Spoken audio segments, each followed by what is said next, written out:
Hello, I'm Jennifer, and welcome back to the Forest Parlor. Necromancy. Now, there's a word that busts open a coffin full of dread and moldy hesitation. But should it? Well, either way, let's explore this dark corner of the magical world. After all, the afterlife may have something to tell you.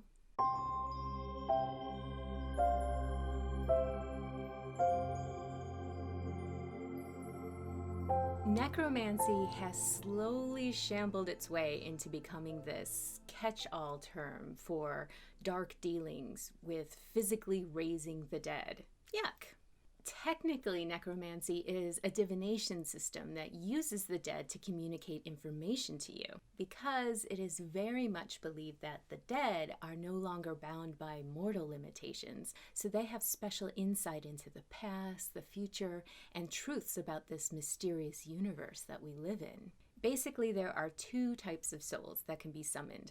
Those that are already bound to you through love and loyalty in life, and those that must be compelled to appear and help you. You might think it's more foolproof to talk to a loved one who's passed, but that might not necessarily be true.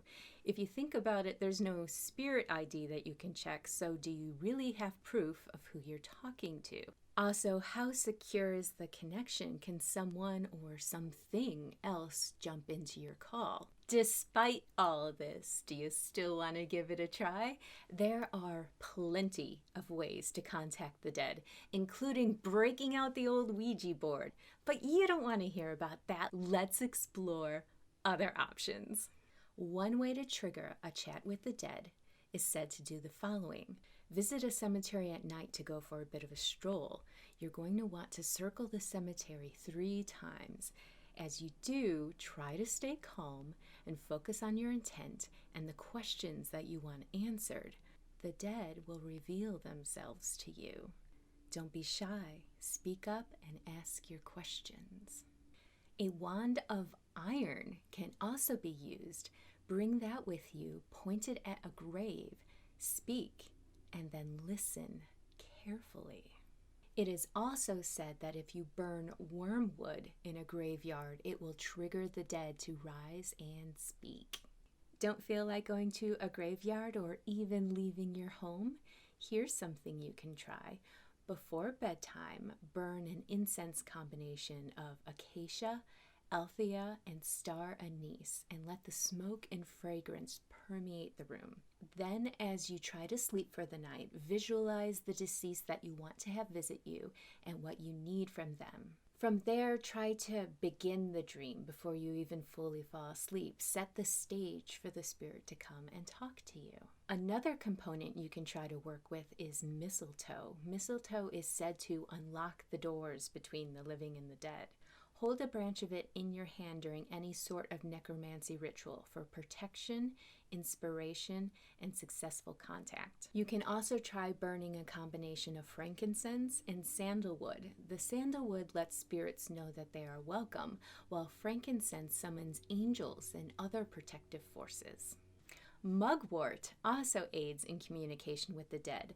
Burn it as an offering to heighten your psychic gifts as well as enhance your powers of perception of the dead. Keep the mugwort burning during all communication attempts, and when you are finished, step over the burning mugwort so that ghosts cannot follow you home. But maybe you're not shy about inviting a ghost into your home, so why not throw them a whole meal? The term for this is called a dumb supper, and traditionally you do it on Halloween during Thin Veil time. The concept of the dumb supper is rich in detail, and I may even devote a whole nother video to it because it is very fascinating. The basic rule is to prepare a meal for yourself, any living guests, and a dead guest or guests. Set the table as such, making sure that there is a place and a setting for everyone, including a place to sit. If there's more than just you on the living side of the table, no one is supposed to serve themselves. Everyone serves each other. No one should speak during the entire meal. When you're done, clear the dinner away, and this will trigger the ghost to then depart. From there, you can all compare experiences about what you heard, what you saw, what you felt. Necromancy skills used to be a part of shamanic rites, but nowadays people just try to do it themselves. But a warning, be careful about who you summon and how you use that information. The Ouija board, of course, is a perfect example of trying to open a portal to talk to the dead, and we all know how those stories can go.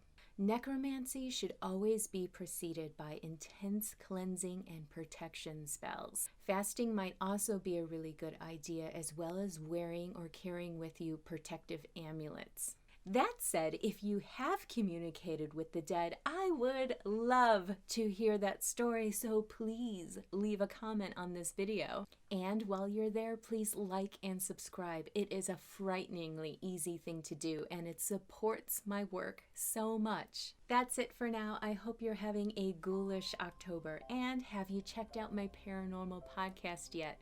Odd Tonic covers weird history, strange science, and the paranormal. You can learn more about Odd Tonic by visiting oddtonicsociety.com or give us a listen on your favorite podcast app. Take care for now, and please visit me again in the Forest Parlor.